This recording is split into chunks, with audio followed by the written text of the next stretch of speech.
Laki-laki mana yang kalau ngelihat cewek cantik mulus gitu dianggurin? Intinya kalau nggak kawin sama Nyai tadi, ya bakal ditarik lagi uangnya, hartanya.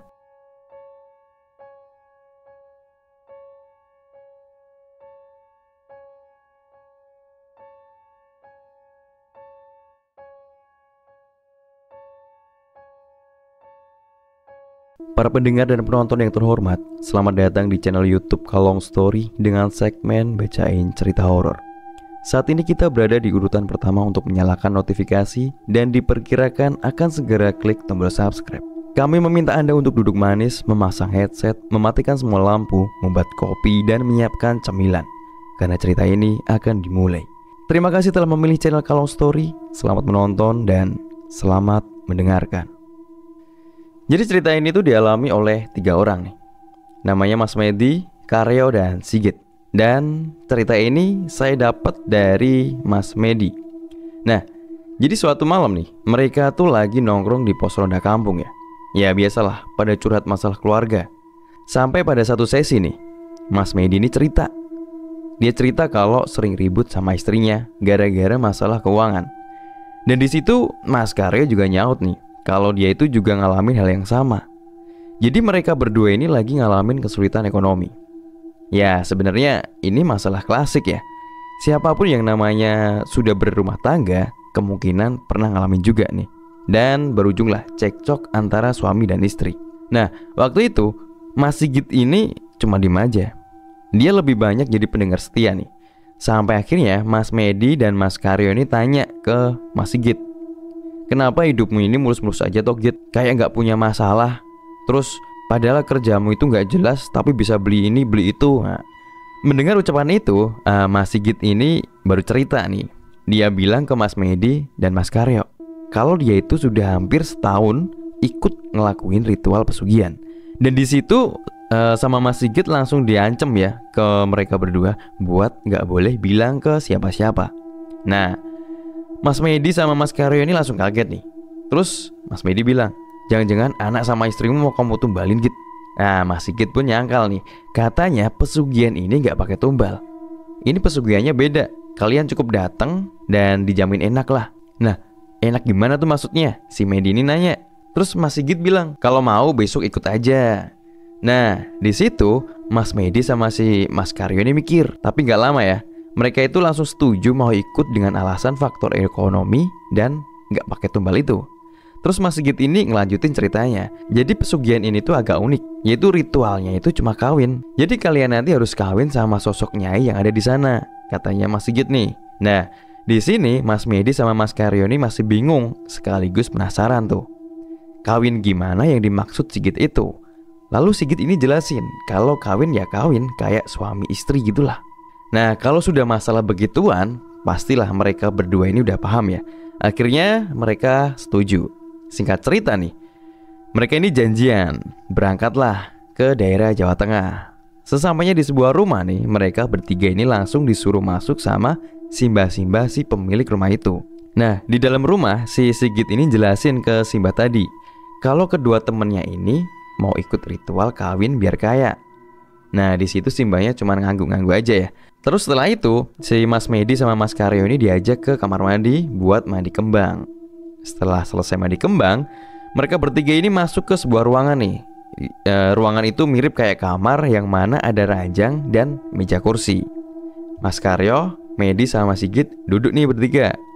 Terus simbah tadi langsung nyerahin 2 kain kafan buat Medi sama Karyo. Terus kain kafan itu disuruh diikat di perut, jadi kayak semacam sabuk gitulah. Dan gak lama dari itu simbah tadi keluar dan masuk lagi ke kamar tapi gak sendirian. Jadi simbah tadi tuh keluar, itu ngajak seseorang perempuan tua yang mungkin usianya itu sama kayak simbah laki tadi, dengan pakaian layaknya pengantin. Terus si sosoknya itu duduk nih di depan mereka bertiga sambil ngasih penjelasan. Bla bla bla bla bla bla bla. Cuman anehnya nih, pas sosok Nyai tadi ngomong ngejelasin ke Mas Medi sama Mas Karyo, itu suaranya bukan kayak perempuan, jadi malah kayak laki-laki. Terus di situ si Medi sama Karyo kaget, anjir suaranya kayak laki. Nah, Mas Sigit yang ngelihat mereka berdua ini kaget, terus nyuruh mereka ini buat tenang. Tenang aja, nanti kalau udah lihat dari dekat, Nyainya tadi berubah jadi perempuan muda yang cantik kok, katanya si Sigit gitu.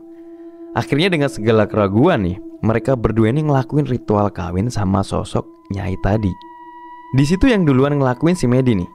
Dan bener aja, pas jarak si Medi ini sama sosoknya itu udah deket nih, tiba-tiba sosok Nyai itu wujudnya berubah jadi sosok wanita yang cantik banget. Laki-laki mana yang kalau ngelihat cewek cantik mulus gitu dianggurin. Setelah itu, Medi sama sosoknya itu kawin. Bener-bener kawin kayak suami istri. Dan di situ disaksikan sama Karyo, Sigit, dan Simba laki-laki tadi. Jadi semacam kayak jadi tontonan lah. Gak lama kemudian nih, gantian Karyo dan Sigit. Jadi mereka bertiga itu ritual kawin dengan sosok satu Nyai. Nah, si Medi nih sama Karyo itu juga sempet bilang kalau sosok itu bener-bener berubah jadi perempuan yang cantiknya itu gak bisa dibandingin sama wanita cantik di dunia ini, cuk. Cuman pas mereka balik dan menjauh dari sosok Nyai itu, terus dilihat lagi, ya sosok Nyai itu berubah jadi sosok yang tua, keriput, dan mungkin udah bau tanah. Nah, singkat cerita, ritual udah selesai nih. Tapi sebelum mereka pulang, mereka ini dikasih penjelasan lagi sama Simba yang laki. Jadi ketika sudah sampai rumah, kain kafan yang diiketin di perut tadi itu harus disimpan di bawah kasur dan dilipat. Pokoknya di tempat tidur. Terus mereka pulang nih ke rumah masing-masing. Dan pas di rumah ini sebelum tidur, Medi sama Karyo ini ngelakuin apa yang disuruh sama Simba tadi. Disimpenlah tuh kafan di bawah kasur. Jadi ceritanya ini mereka ini udah tidur nih. Dan mereka tuh mimpi. Mimpinya itu semua sama. Kalau mereka ketemu sama sosok Nyai tua tadi dan ngelakuin hal yang sama, mimpi kawin gitulah. Dan paginya nih pas bangun, inget nih sama pesennya Simba kan. Kalau pas bangun disuruh ngambil tuh kain kafan. Dan pas dibuka itu Medi sama Karyo kaget. Karena apa yang ada di dalam lipatan kain kafan itu isinya mas-masan. Bentuknya itu macam-macam. Ada yang besar, ada yang kecil, cuman bentuknya itu masih berbentuk pecahan gitulah. Jadi bukan uang isinya, dan itu tiap hari pasti ada. Jadi apa yang terjadi sama Sigit itu ya kayak gitu. Dan apa yang didapat oleh Sigit itu bukan dalam bentuk uang tapi remuan emas, yang nantinya itu harus dijual dulu di toko emas, baru deh berbentuk uang. Dan seiring berjalannya waktu, mungkin karena tahu apa yang dilakukan ini adalah hal yang salah dan keliru ya, akhirnya si Medi ini mutusin buat berhenti. Dia itu sadar kalau apa yang semua dia lakuin itu gak bener. Tapi kalau si Mas Karyo dan Mas Sigit ini masih sampai sekarang. Nah, untuk ritualnya sendiri nih, itu harus dilakuin setiap 3 bulan sekali dan di malam-malam tertentu. Intinya kalau gak kawin sama Nyai tadi, ya bakal ditarik lagi uangnya, hartanya. Dan itu juga dialami sama si Mas Medi ya. Jadi karena Mas Medi ini udah gak ritual lagi, jadi hartanya itu ditarik lagi. Bener-bener apa yang dia punya itu hilang semua. Karena Mas Medi ini pernah bangun rumah pakai uang hasil pesugihan itu ya. Nah, pas dia udah gak mau ngelakuin ritual kawin sama si sosoknya tadi, akhirnya hartanya itu juga berhenti. Kain kafannya juga hilang. Dan rumah yang Mas Medi bangun itu mendadak sering banget tuh rusak dan butuh renovasi. Sampai uang Mas Medi ini benar-benar habis ya.